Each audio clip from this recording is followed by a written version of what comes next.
This is Remote Ruby. Have you any remote idea to the meaning of the word? Hello. Hello? That's so unlike me. Hey, what's up? I'm so thrown off now. Listen, that's because I'm a changed man. I hold in my hand my Enneagram results. And holy crap, I know so much more about myself in the past week than I've known the last 32 years. I don't know what that word is. Like, I know what it means. Oh, okay. Cool. I feel like I'll say it wrong. It's like a personality test, but it's not really so much about personality. It's what motivates you. And there's 9 different types. And it just helps you identify what type you are, what number you are, and then talks about what your motivations are and some strengths you have and some possible weaknesses. And holy crap, like I went over this with a work coach and I printed out all 40 pages to take to my therapist and be like, I have our like manual for the next year. Congrats, I guess. You will not recognize me soon. Oh, okay. Andrew. I'm an INTP. Don't come at me. I don't know what that means. I know what it's from, but yeah, I'm the worst at this. I'm bad at everything I do. What's up? I got big news coming soon, but not yet. So I'm excited to say that. And I don't know, life's pretty good. Feels great. No snow. Nice and 70. I was getting those snow flurry notifications on my phone. So we got some here coming, I guess. I got an extra room for you. We were in St. Louis for Chris's wedding last weekend, and it was stupid how cold it was. Really? I was like, oh, I'm going to wear this comfortable windbreaker. And like walking to the arch, I think I got frostbite. We did have to amputate all your toes in the meantime. But. So that's why you're going to look different. Yeah, that's it. Enough about everything unimportant. Let's talk about Ben Orenstein, our friend from the early days of Remote Ruby, joined us February 2019. Chris did the maths. And so, yeah, he is back with us today. Want to talk Tuple, things pairing. And Ben, if you don't mind, maybe just giving yourself a brief introduction. Sure, yeah. So my career started off as a programmer. So I wrote Ruby for maybe a decade or so. Got really into it, really enjoyed it. I went to work for Thoughtbot. I was there for about 7 years. That's where I got kind of my exposure to the world. Learned a lot about programming, did a lot of conference speaking, eventually started teaching Ruby concepts through a product called Upcase that I helped start at Thoughtbot. And did some work on a couple of SaaS apps that Thoughtbot had made as kind of like hack projects. And realized that like I loved working on businesses. Like the intersection of code and business was just super fun. And I was like, I want to do this like for real. And so eventually I quit that job and started a company called Tuple with 2 co-founders. And we make a remote pair programming app that runs on Mac OS right now, soon to be on Linux as well. And it's been going really well. So we are going to be 9 people in just like any day now, which is nuts. Got tens of thousands of paying customers at this point. Turned into a real legit business. This thing that we started, and it started in a bedroom with 2 friends of mine, just coding right next to each other. And now I'm on calls with people and talking to recruiters and cold DMing people to try to get them to come work for us. That's amazing. I feel like last time you were here, I think it might have just been you and your 2 co-founders. Very likely. Oh, yeah. 9 is big. Those are big gains.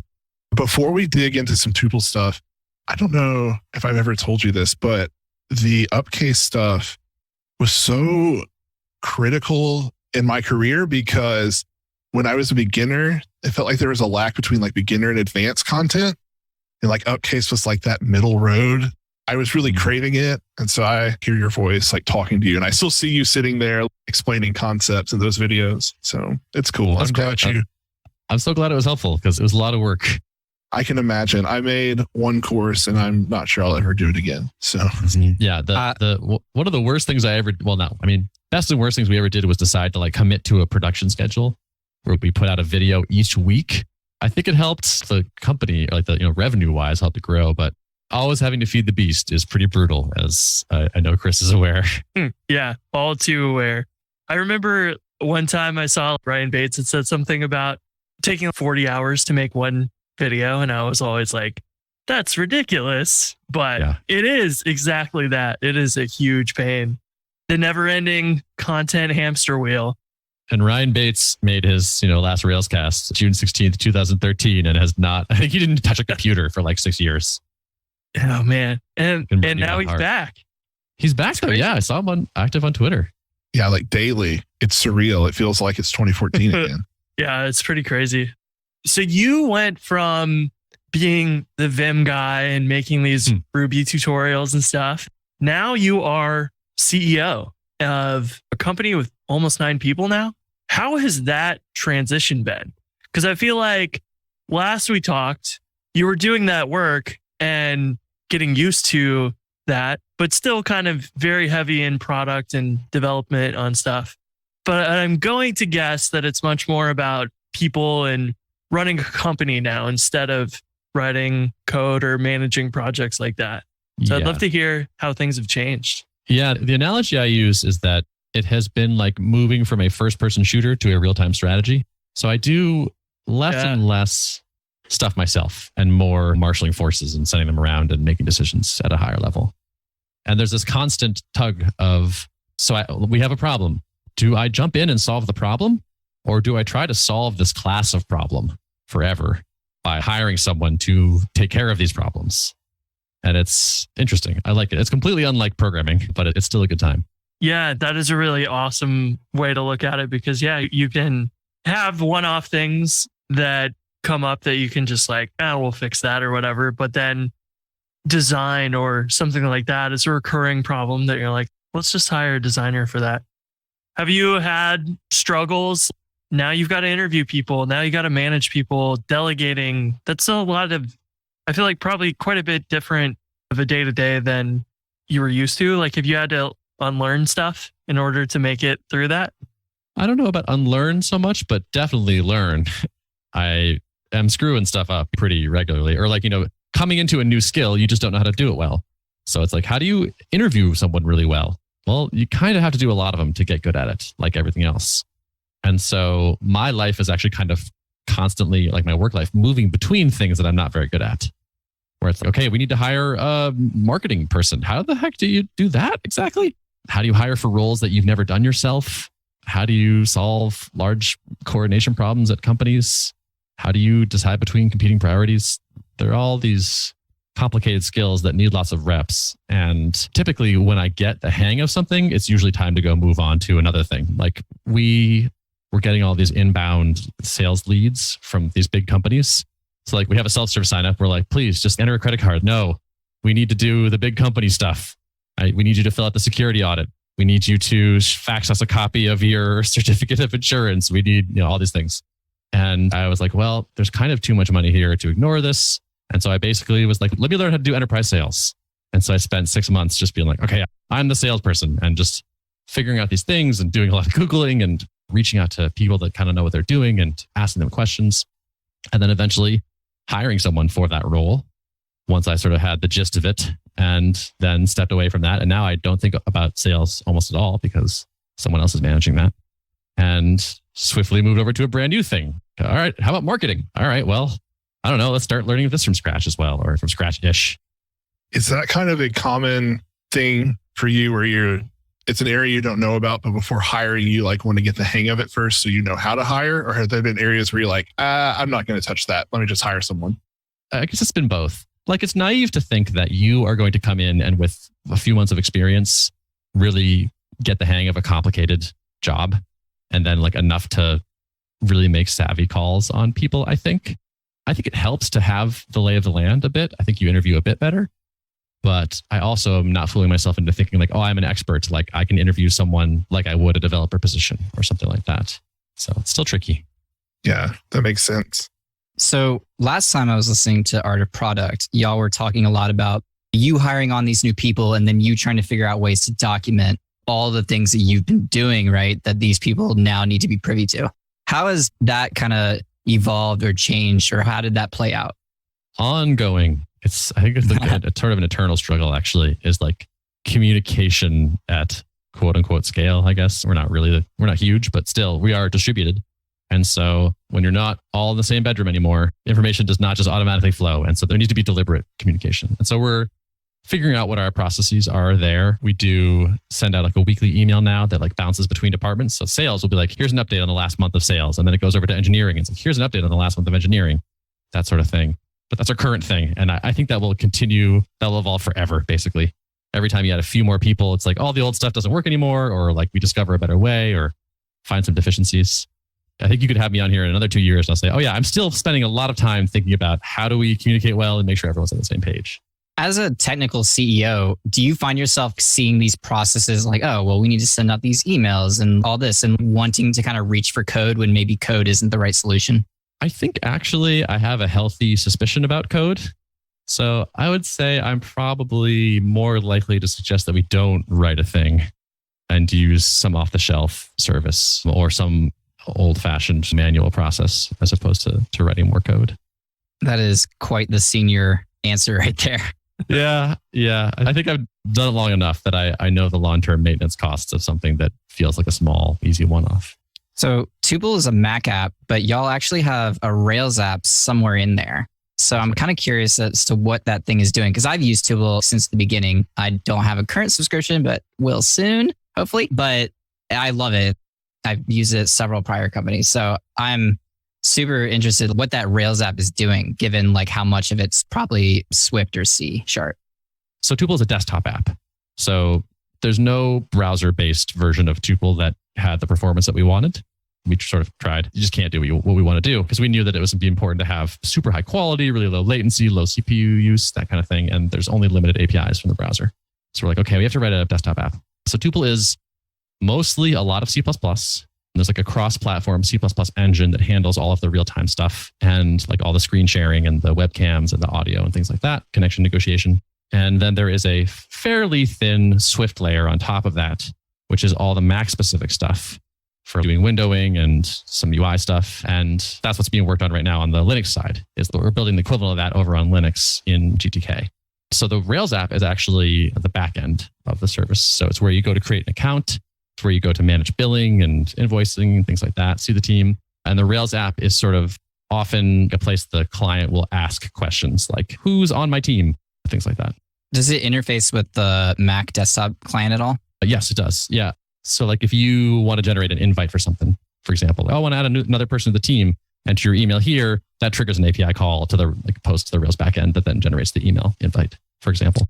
Nice. Going back to the Swift part, recently macOS Monterey came out. Did y'all have any hard times upgrading, or how did that kind of play out given that you have this kind of C++ layer? I think it wasn't too bad. So it's fun. I didn't have to do any of that. Right. So as far as I know, it's no big deal. But here you're seeing like the disconnect between me and actual day-to-day coding, where it's like, unless it was really painful, I probably wouldn't have heard about it. It's just like we have a CTO and an engineering department, and like stuff is happening over there, and the minute details often don't even make it to my radar. Nice. I guess that's good then. It's something. I think it's mostly good. Yeah, it's good to have really competent people handling those things, and like I don't need to know about what happened with Monterey because it's not a part of my chunk of the company. We have people for that, and my co-founder CTO is on that. And if we don't need to talk about it, then hey, that's great. You mentioned earlier that when you were at ThoughtBot, you realized you like the intersection of code and running a business. Now that you found yourself, it sounds like just on the side of running a business, do you miss coding? Do you have any side projects you do to stay coding? I'm not currently doing any coding side projects. I don't exactly miss it. I miss a little bit of the flow of it. It's nice to spend a day in flow, or like long chunks of the day in flow. And I think coding produces that state for me better than almost anything. Writing is probably the next best thing, but I enjoyed coding. And so I miss that, the flow. I miss the enjoyment. I miss the fun brain stimulation of it. But I like getting better at things. And I especially like getting better at things when I'm not good at them yet. And so I've been writing code for a long, long time. And so improvement on the coding axis was coming slower and slower. It took more and more work to get noticeably better at programming. But improvement on the how do you be a CEO of a software company, tons of opportunities there. And like the improvements come easier and there's bigger gains to be had. So yeah, miss a little bit, but overall, because what I like is learning, not too much. You said as CEO, you still do a lot of writing. Do you do your writing in Vim? You're still known as a Vim god to like even newcomers in the communities. That's funny. That's kind of a testament to creating lasting educational materials, I guess, like creating videos, creating courses, giving talks, because I have not taught anyone anything about Vim probably for like, I don't know, 7 years, 8 years, something like that. And it's funny that I'm still the Vim guy. Like that reputation remains, I guess, because like there's still videos being watched on YouTube of like my Vim talk at this conference or something. But yes, I actually still do use Vim. That's where most of my writing happens. I've been looking around for like a note-taking app that I like, and some of them are pretty good. But like at the end of the day, it's just like everything that is not Vim for editing, I kind of hate it. I have a gift for you. It's called Obsidian, and it has Vim mode. Nice. I love Obsidian. Okay, cool. I should check that out. I played with that a little bit. I didn't realize it had Vim mode. I've been learning Vim, and I've been getting better at it by using it in Obsidian. Nice. That's cool. Yeah, that model with the backlinking and whatnot is, I think, pretty good. So that might work for me. Do you ever get triggered by Vim mode that doesn't fully replicate Vim, where you're like, visual mode is just slightly off or something, and you're like, oh, it drives me crazy? VS Code or something? I've kind of hidden from, or like I haven't used Vim mode in anything because I just use Vim. But that's my worry, is that I have 15 years of muscle memory built up about how Vim handles everything. Whatever the 60% of Vim that's a Vim mode implemented, if it's not exactly right, I don't know, it could be a little annoying. One of the weirdest things for me is that I like have this memory. You were going to launch like a really interactive, it's like a Vim cohort almost. And you emailed people and are like, hey, give me your credit card. And it's one of the few times I'm like, yes, here you go. Here's my credit card. And I got an email and you're like, hey, we're not going to do it. And it was like the first time I've ever been upset that I wasn't going to spend that much money. And ever since I keep trying Vim and I get a week in and then I'm like, oh, I really know these like sublime key cuts that I've used for 10 years. So I'm a failure. Negative self-talk is not going to help you learn Vim. But yes. Also, so there's a period of time where I was casting around for the next business idea. So I didn't actually go right from Thoughtbot to Tuple exactly. And so I was like thinking about like, okay, I knew I wanted to work for myself. I knew I wanted to make a thing. And that was one of the ideas that I was kind of testing that ended up getting scrapped. It was a good idea, but I could completely understand if it's like, oh, there's only 5 people interested. That's not worth it. It's a big undertaking. That's also what led you though to the refactoring Rails course. Is that the same period? Yes, exactly. Yeah. That was the first one I did decide to commit to creating, which was like I was leaving Thoughtbot. I had all this built up Rails knowledge for how to maintain a more mature Rails app and thought it would be worth distilling down into a course, which incidentally, Chris is now pretty familiar with. Yeah. Yeah. And I mean, I have people go through that all the time and leave comments and they're like, this is just really nice to have what was really great about their course is very concise. And so it was great to be able to use as a reference for like different strategies on refactoring. I still go through it once a year just to refresh or something on little things that I'm like, you know what? I remember Ben had some strategy for it. And yeah, good stuff. What got me thinking about talking about that era, what led you into Tuple? I don't remember if we talked about this last time, but that is like the interactive Vim course, something that's like going to be quite a lot of work. And you know that building a screen sharing tool is going to be a lot of work, especially going from web development to desktop app development, which is complete different thing and challenge. So I was kind of curious, what was the thought process going through that and deciding, yeah, let's do this? That is a hard challenge. So it was on my list of business ideas for a while. And one of my co-founders and I would hang out and I would go through the list and kind of pitch him on the ideas. And we shot them down one by one, except for that one. And that was like, there might be something here. And like the backstory was there was this thing called Screen Hero that was really good that I guess old timers at this point would remember. There was a much beloved remote pairing tool that got bought by Slack and more or less shut down and kind of killed. And nothing had seemed to step into its place. And I kept asking friends, like, what are you using now that that's gone? And no one had a good answer. And it felt like there was this hole in the market. And there was a thing in it, Screen Hero had been successful and now it was gone and no one is doing this. And so it felt like, okay, there's a window open right now where it seems like we could run into this space and there's not even really much competition here. It scared us a bit to have the change of paradigm for sure. Like none of us had any desktop experience. None of us had written C++. None of us knew anything about real-time communications at all. And so it really was from nothing. We were all web developers for sure. But like I got this really key piece of encouragement, which is I reached out to one of the Screen Hero co-founders, Khan, and I DM'd him and he was like, yeah, I'm happy to talk to you. And we jumped on a call and I was like, I'm thinking about doing a thing that would kind of be like a spiritual successor to Screen Hero. Do you think this is a good idea? And he was like, absolutely, you should do it.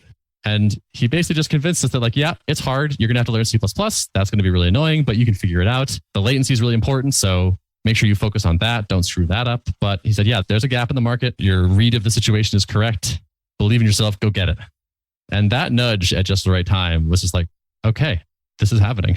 Right after that call, like a day later, it was like, we met up in a coffee shop and it was like, we're all going to quit our jobs, aren't we? And it was like, yeah, we are. We're doing this. That's cool. Did you have reservations that they had went and built that? And then, I mean, they got acquired by Slack, so they had some success, but it wasn't enough success, I guess, for them to continue working on their own as Screen Hero, the business. So was that anything that crossed your mind? Maybe now's a better time or? No, it was more that it wasn't clearly the right choice to sell. They were profitable enough. They were on path to be doing pretty well. But from having talked to a few people who were in that world at Screen Hero at the time, the perception was sort of like Slack is coming. It's this huge behemoth. They're building Slack calls. Oh my God, they're probably going to kill us. And they're going to compete with us. And it's going to be, we won't be able to build as fast as they are. They have all this funding. And so when Slack was like, hey, we want to buy you, they're like, oh yes, thank goodness. This is the safe move. And it turned out, I think the pitch was, we'll integrate Screen Hero into Slack calls to make Slack calls better. In practice, that didn't really work. Way too hard, separate code bases. One of them is an Electron app, one is a C++ app, no bueno. So it just didn't happen. So it felt kind of like the takeaway was not exactly a botched acquisition. And like, I think the Screen Hero folks went on and did really good work on Slack calls later. But I think basically the end result was like they pretty much had to scrap a product that was much loved and was doing well. And it turns out that Slack actually is not really a competitor to a thing like Screen Hero because we are constantly picking off their users and turning them into Tuple customers. I'd say some of our happier users are people coming from Slack and Zoom and Meet and things like that. That makes a lot of sense. It's sort of the typical, oh no, Google is going to compete with us and crush us kind of moment or whatever. Do you still consider Tuple as primarily marketing towards developers and peer programming? I know you described it like that, but there is obviously tons of people who want to screen share in general and don't have to be developers. So I was just kind of curious, have your thoughts evolved on that? Because I know originally that was core market, but as you grow, is that going to expand? Probably not. I am extremely happy with our niche.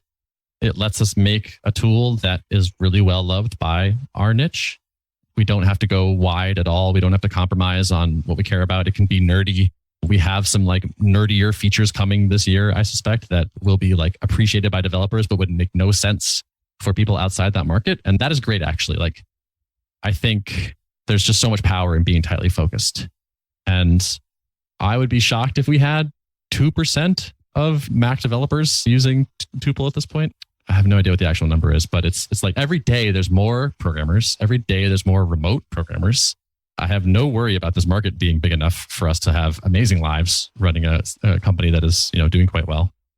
So I think that's one of the last levers I would pull is to like expand the focus. Even though you're right, if you make an amazing screen sharing tool that developers love, you could sell to designers and they will love it too, and other people that care about performance and latency and things like that. But that focus is, I think, super valuable, and I would be loath to give it up.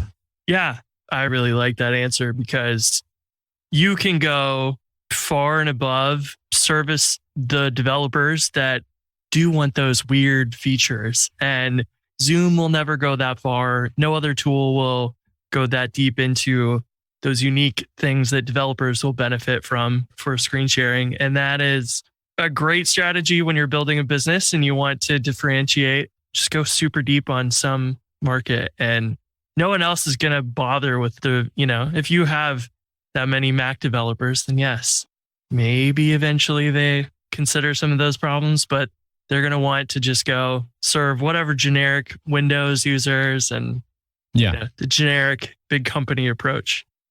Do you integrate your apps with third parties like Stripe, GitHub, Slack, or Trello? If you want quality webhooks, like Stripe's, for example, that's more than just sending a JSON payload to your customer's URL and calling it a day, right? That's where Hook Relay comes in. Hook Relay is a service that makes sending and receiving webhooks reliable, secure, and transparent automatically. some may even say magically. Users are amazed at the visibility they've gained into their webhooks. Without Hook Relay, you have no idea how many requests you're processing. With Hook Relay, you can watch your traffic, inspect each request, and much more. It's like X-ray vision. If your app or your integration partners are being flaky, you'll love the peace of mind that comes with knowing that no matter what happens, Hook Relay will make sure that your webhooks are delivered. Skip days of grunt work rolling your own webhook system and get reliable webhooks for your app in minutes, not days. Go to hookrelay.dev to get started and check webhooks off your to-do list. That's hookrelay.dev, all one word. So like we're a small team, so having a niche is vitally important for that as well. But another benefit is because we are a specialized version of a tool that people already use, people have a good answer for like when they go to try Tuple and they like it and they go to their boss, hey, we want to buy a Tuple subscription. And they go, don't we already have like Zoom? And they go, no. This is for pair programming. It's tailored for pairing. And they go, okay. And then they buy a Tuple subscription. Whereas if we were like, yeah, we're a remote video conferencing tool that has screen sharing or something, like it's like Google Meet's free. Why are we doing this? Absolutely not. Oh, that's super good. Yeah, because you're not comparable then. We literally can't use the other tool. We have to use Tuple for this. And that's very good. Very good answer for those situations. Yeah. So you said you're working on a Linux version. That will be pretty awesome because I know there are a lot of Linux developers there. What is the trouble for building a Linux version? Because the whole sort of GUI for Linux is totally different from Mac and Windows. Like how much effort is that to go build? You know, you have a core C++ library, but all of the actual screen stuff is totally different. Is that a lot of work? It is a lot of work. Yeah. When we wrote the Mac app, we very intentionally said, let's not even think about a time where we're multi-platform. And maybe we didn't even know for sure that we would go beyond Mac. But we thought, honestly, we built a pretty solid business on just Mac. There's a lot of Mac developers that use Macs. So we didn't build the first version to be multi-platform at all. And so everything was pretty much bound together as you would kind of expect. There was no consideration for different worlds. So a big chunk of the work in going to Linux was maybe 8 months of pulling stuff apart. Once we decided, we do actually really want to go do this. It was like, okay, step one, disentangle, decomplex these things. We need a cross-platform C++ layer, like engine that handles all of the core heavy lifting. So that was a huge amount of work to get to the place where like we had that. And that's actually still going. It's not even done. And that was because we had decided, another thing we decided early on is we're going to make native apps. We tried Electron and we didn't feel like we got the performance we wanted.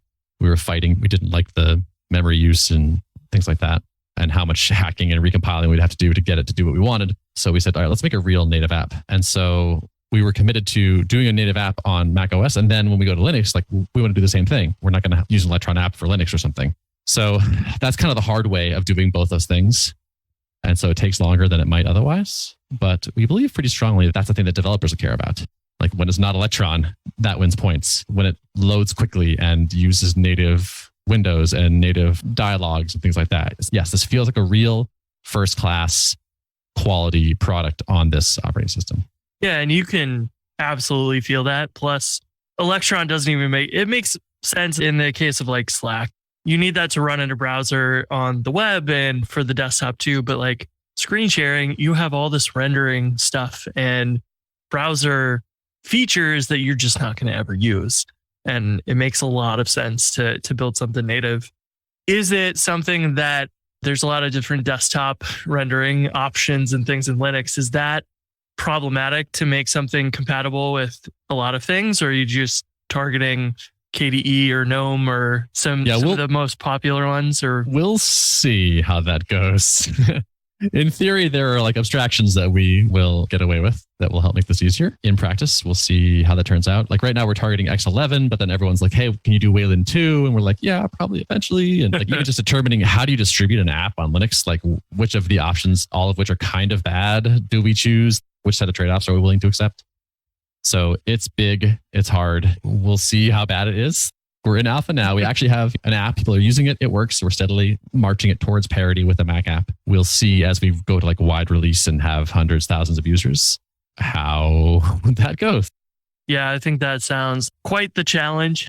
Back in college, in kind of high school and stuff, I reverse engineered the apt-get stuff and built that in Python. And that alone was kind of ridiculous. And just like the differences between your Debian packages and Fedora and whatever, like there's just an enormous amount of things. Speaking of all that, if this kind of challenge interests you, I am trying to hire a Linux app developer here. So oh, nice. We have once again sort of dove in without knowledge and just like learning as we go. And like my CTO Spencer is like amazing at just like biting off an enormous new field and figuring it out. But we would love to add someone to the team to be like the lead for the Linux client. So if someone is listening that has strong C++ chops, understands GTK, maybe wants a little bit of real-time exposure, like that would be, we would love to talk to you. We're trying real hard to find somebody. Yeah, that sounds like a wonderful challenge for somebody, because I got frustrated a while back because Let's Encrypt used to have like a Debian package and stuff, and then they stopped. I don't think they had anybody that was very familiar with it, so they like just stopped releasing the package and it was out of date, and it wouldn't renew Let's Encrypt certificates properly because it never saved things to the config file that were like needed. And there's a long conversation in GitHub issues about that. It's like, are you ever going to like publish a new version of this package and whatnot?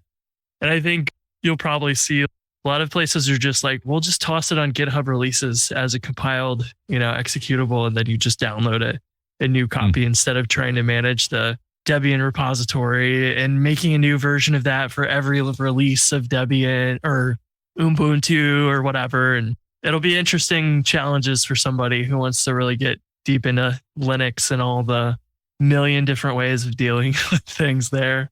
Yeah. If that's exciting to anybody, we are looking and we're trying real hard. So please email me. Just jobs@tuple.app is your best bet there. It's also posted on our website, of course. We'll put a link in the show notes as well. What led to doing Linux before doing Windows, for example? So we started on Mac, and when people would ask us for alternate operating systems, we would ask them which ones they wanted. And Linux beat Windows 2-1. Wow. It's not a fair fight in a way. So Windows, I believe, is about 50% of the dev ecosystem. And then Linux and Mac split like 25-25, roughly, very roughly. So you would think, yeah, obviously Windows is next. But Mac people are more adjacent to Linux people than Windows people. So it's more likely that if you have a mixed environment at your company, it's probably Mac and Linux more than Mac and Windows. So we were all Mac users. That's what we liked the most. So we were clearly going to start on Mac. That felt the best to us. Given that we put the first stake in the ground there, Linux was just it just won the popularity contest for our world.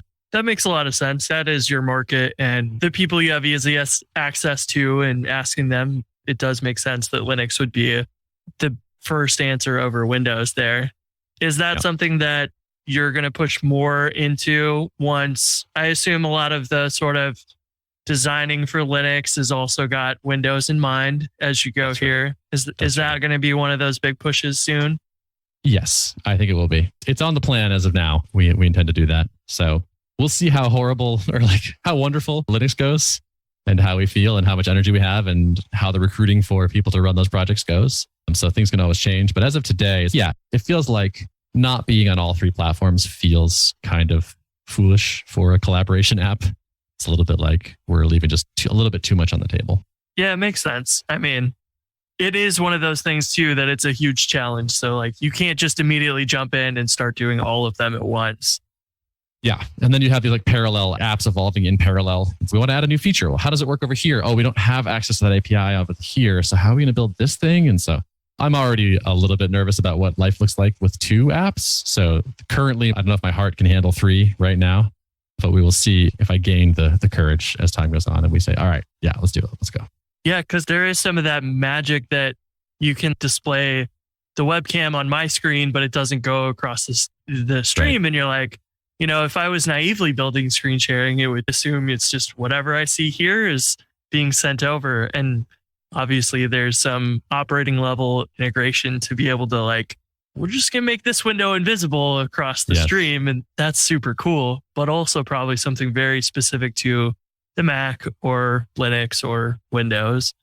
Yeah, TBD. I'm not even sure if they will let us exclude Windows from display capturing. Is the API there? The answer could be yes, could be no. Yeah. There's sort of as a product gets bigger, feature development sources slow down. And do you think it's that kind of stuff that will affect speed of shipping new features and things like that? If you're worried about well, we can get it working on Mac, but now it's like twice as much work, if not more, to make it also work on Linux and then Windows. Is that something that like you're worried about? Yeah, very much so. I think that's a big threat to our ability to keep shipping stuff that our customers want at a pace that they're happy with, for sure.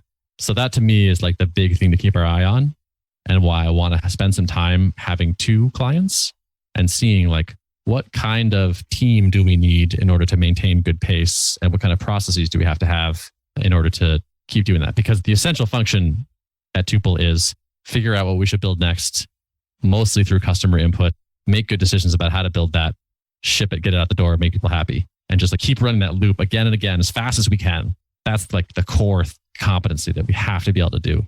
And so anything that breaks that is company destroying eventually. Like that's how you get caught, or that's how you get, crushed by a competitor, or people dissatisfied and like your churn goes up crazy or something. So to avoid that fate is pretty much our number one priority. And so it is the kind of thing that keeps me up at night a little bit.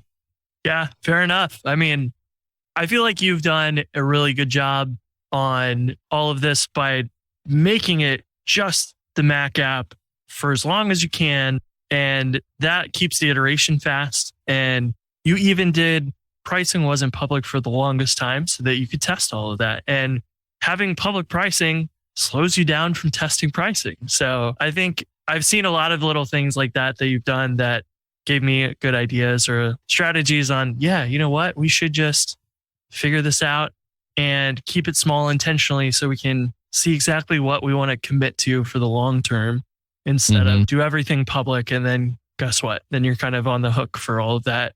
And it allows you to iterate faster. You have any like tips on that to share? How do you think about when is it ready to commit to being like something public that you're going to like, this is how it's going to be. These are the features we're going to have. And you're testing between going from your testing phase and realizing, yes, we're going to do this. And that's going to be like permanent. I'm going to answer a slightly different question that I have an answer to. Yeah. More readily, which is, but it's closely related. A thing that has served us really well is shipping less than you think you need to, intentionally ignoring missing things or complexity that you know is there that you're not handling well. When we didn't have public pricing, that was nice because I could test lots of prices. But I also would like manually charge people's cards when they finally did agree to a price. Like I would cut them an invoice in Stripe and email it over to them, and then they would fill it out. And then when I saw it was paid, I would like just get an email, and then I would go and load up the Rails console in production and be like team.create bang name, and like literally add a database record and then get an invite token and write an email. Here you go. Here's your invite token. Like I was the human fulfillment service. And you would think you can't have a product that people can use without self-serve, fully automated sign up. I was like, no, you can actually. You can make thousands and thousands of dollars doing it yourself. And if the thing that you're trying to figure out is not, can I build a self-serve checkout, which I knew I could, but is this product anything? Can we make something people actually want? What do people value? What are they willing to pay for it? What gets the deal done? You can cut so much of that stuff to focus on what really matters. Like we didn't have password resets. And that was just like, yeah, any idiot knows you need a password reset, obviously. Like, of course you have to have password resets on day one. No, you don't. Like you don't. And we just took that even further. Where it's like, you don't need a pricing page, actually. Turns out you can have a SaaS product with no pricing page, no sign-up page. Your CEO could just do it via email and it's fine. And we did that pretty aggressively, and it let us get to testing the questions that were much more scary because there was so much engineering risk on this project where it was like I had been basically pre-selling Tuple ahead of time constantly. And it was like, that was working really well. Like I was charging people's credit cards for vaporware based on a description. And so it was like, okay, when I describe the dream, people pay for it. But can we build the thing that I'm talking about? Was totally unknown and like definitely not a layup given our backgrounds and how hard the problem space was. So I was trying to make sure we put all our effort into pushing that forward and trying to ignore as much of the other stuff as possible. Yeah, that's a good answer. That is the like philosophy behind the stuff that you've just continued to do after that. You get the product done, then you're like, can we do enterprise sales? Are people willing to buy it in bulk? And yeah, I think it was about a year before canceling your Tuple subscription actually locked you out of the product. Yeah. Like you would go cancel it, we'd stop billing you, and that was it. And like, yeah, we needed to make some webhooks happen and update some things, and we just hadn't gotten around to it because we were doing other things that were more important. And so I think there's a lot of things that anyone would assume like you have to be a legit product. I think we are proof that no, for anything you're about to ship, just be like, do we really have to do this? Do we have to do this right now? Is this the most important thing to do right now? Or can we get away with it if we add a little manual elbow grease or just ignore the fact that, oh yeah, some people might cancel and then keep using it and we technically are missing out on money, whatever. Worth asking. Yeah, that's such an interesting thing because programmers, you have the tendency to be like, if they ask me to build the billing feature, then it needs to be complete and we need to have the cancellation and that needs to revoke access to the product and blah, blah, blah. But you're really breaking that down and saying, no, for the business, what do we actually need? And it doesn't need to be a complete feature.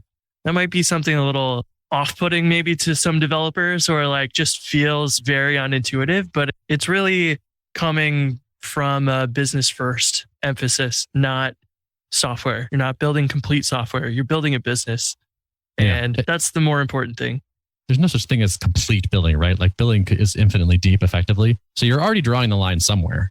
Are you handling every currency known to man? And no, you're not. So like, fine. You've already made a decision of what's in scope and what's out of scope. And I would just encourage people on average, I would imagine, particularly if you're a developer trying to do a software product for the first time, cut way more than you think when your natural inclination is. I like it. Jason, that gives you free reign to submit like half PRs at work now, I think. Listen, I'm over here like taking notes because like I'm trying to like build something on the side for myself right now. And I'm like looking at my list like, oh, I could cut that. I could cut that. Oh, like, I don't know. That's really good advice. So thanks for sharing that. You wrote a kind of guide about why pairing is so important. And I'd like to talk about that a little bit because I have gotten a lot of my ideas of pairing from you, from listening to your podcast, and I like them a lot. When I interview at new companies, I'm like, hey, what's the pairing culture? Because I found out that is very important to me after hearing y'all talk about it. I'm like, oh, that is very important to me. Pairing is one of the best ways I can accomplish my work. So I'd be interested to know if your ideas have changed on it at all or if you're still the same way. I'm pretty gung-ho about it for a few reasons. I think I've gotten actually more pro pairing over time and not just because it helps my business, but based on personal experience, which is particularly now as folks are working remotely, distributed, that sort of thing, pairing is less lonely than working by yourself. I pair, quote unquote, with people on my team on various things that are not code. We really need to write this email. We got to write a doc about this thing. I need to edit this thing. And we will pair on them together because it keeps me more productive because I actually stay on task. And it is literally just more fun. It is less isolating. It's less sad. Someone else's energy is there to kind of buoy me. And so I feel like if anything, pairing is more useful today than it was when we started. Like we started pre-COVID. So I'm on the pairing train for sure. I want to interject there that honestly, when the pandemic started, I attribute much of like my staying in rhythm to pair programming because we were pairing 6 or 7 hours a day. And we had literally just adopted that at Podia. My coworker, Basil, and I, we were on call like 8 till 5 o'clock in the afternoon. And it just like, I wasn't seeing anyone else, but it was like he was right there with me all day. So yeah, I'm a big fan of that. It's hard to stay focused by yourself. It takes a lot of willpower, I find. But if someone else is on the call with me, especially if you're sharing your screen with them, you can't just flip over to email, pull up a Twitter or whatever. It's just, this person could see what I'm doing. I got to keep doing it. There are times that I forget that I'm sharing and I'll do that. I was in a call with my CTO one time and opened up my like old tax documents from my previous employer. And he's like, do you realize you're sharing right now? And I was like, whoops. Wow. I've also gotten really good at just keeping do not disturb on 24/7. That was a little Tuple detail we added early on is just turning on do not disturb for you as soon as screen sharing starts. Don't want that. Cool. Other than the Linux stuff, is there anything really cool coming down the pipe for Tuple that anyone thinking about adopting Tuple should know about? Yeah, I'd say one of the bigger things we get asked about a lot is supporting more than 3 people on a call, which is something that we intend to do this year. So expanding it away from pairing and up to mobbing, basically. We've had people say like, there are 4 people on my team. And like when we go from 3 to 4, we have to switch to Google Meet. Please save me from Google Meet. Please support this. So we don't want to force people back to other solutions. So that is coming. And then a lot of quality of life stuff. I would say the last couple of years have been kind of about like build a core experience that is good, stabilize the code base, dig out of the we didn't know what we were doing early days, need to refactor all the C++, pull it out into an engine, that sort of thing. And there are a lot of little things like, oh, we have some ideas for like, how do we make this thing that took 2 clicks take 1? Better Slack commands, URLs to access sessions, things like that. So for a productivity tool like ours, I think it's really important to like constantly be like shaving down that friction, because otherwise it's just not as good an experience. So lots of little stuff coming too. Cool. I got one more plug. Plug it. Now that I'm a CEO, all I talk about is hiring, because this is the lever. Hiring is so hard. It's like really a kind of a brutal thing. It also is just when you add a good person to a small team, it's unbelievable. So I have to stay on this this particular horse. So anyway, so talked about the Linux developer. Would love to hire someone like that. Also, I'm looking for a developer evangelist. So someone who's shaped kind of like Chris, honestly. Basically, if you are someone that's already making things that developers think are interesting, like videos, articles, TikToks, live streams, novels, anything, I want to talk to you, because I think the way to market Tuple is to make great things that developers think are cool. And I would like to find someone who's already making great things that developers think are cool and throw a small Tuple sponsorship on there and have you work for us and just do that on our behalf. It doesn't have to be like, and so now you pair program on Tuple all day long, or like you're always like talking about how pairing is the best thing ever. Just literally like you make good stuff. It gets on Hacker News. It gets retweeted. You have a YouTube following, whatever. I want to talk to you if that's you. Send me links of your stuff. Prove that you've already attracted this audience through good content. And I would love to speak with you. Sounds very interesting. So Twitter is the way you want them to contact? Twitter's fine. R0OK. You can just DM me if you want. R0OK on there. Or jobs@tuple.app is also fine. I will see it there. That goes to me as well as other people. So I'll definitely see your message. tuple.app/jobs. Thanks for chatting with us. It's cool to hear all the progress in Tuple land. And thank you. It's just good to catch up. I think there's a lot of people rooting for you in Tuple. And so thanks for letting us. I feel the same way. I feel like we got a lot of really positive support. Like our customers are so nice to us. We got posted on the Hacker News the other day and I was like, oh God, here we go. And the comments were so kind. And I was like, oh wow, it's amazing. I feel like we have like really great, friendly, warm customers. And so I feel that. Sorry, I just have to call this out. I think this is really cool. It says your job here, pitch us a role that we should totally already be looking for. I think that's super cool. Thank you. Yeah, I'm open to the idea that like I don't know who I should hire. And if you write me an incredible email about why I should hire you and what the benefits to Tuple are going to be, I just might hire you. That's 100% possible. I don't think I know exactly what the team needs to look like. So has anyone ever done that before?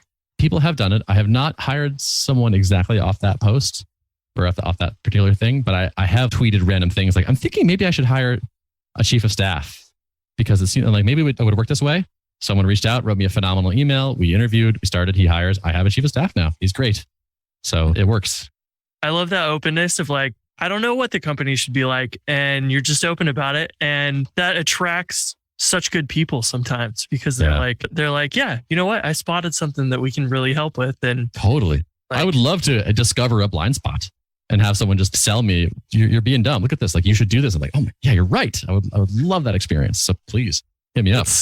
That's so refreshing from the typical CEO of like, I know everything and blah, blah, blah. It's just kind of a ego thing a lot of times. And it's the opposite. And I think that goes a long ways and says a lot of why like everyone's so supportive of Tuple, because you are doing the exact same back to the community. Just here to help you make your life easier. And we're open to anything we can do to help you. And I think that just says a lot of good things about you and the team and everything. So thanks for being back on. I hope that we get to hang out again in person sometime at MicroConf or something. So I'll be there this year. I'm hoping to. Well, cool. We'll see. I think COVID's hopefully ramping back down a bit this year, but we'll see. I'm going. I'll be there. So, but yeah, thanks for having me on. It was great to talk to you guys. It's nice to be reminded of where we were a couple of years ago and like where things have come. It was like kind of nice to have that mirror held up, and it's nice talking to all of you. Yeah, we'll have to do it again in a couple of years, and we'll just check in on you every couple of years and see how. Send me an invite for 2025. I'll accept it. Cool. All right. Well, anything else before we head out? That is all from Memphis. It's all from St. Louis. It's all from Phoenix. Oh my God! Is this a new way? No. I liked it. I liked it. No, I think it's kind of badass. Should have rolled with it.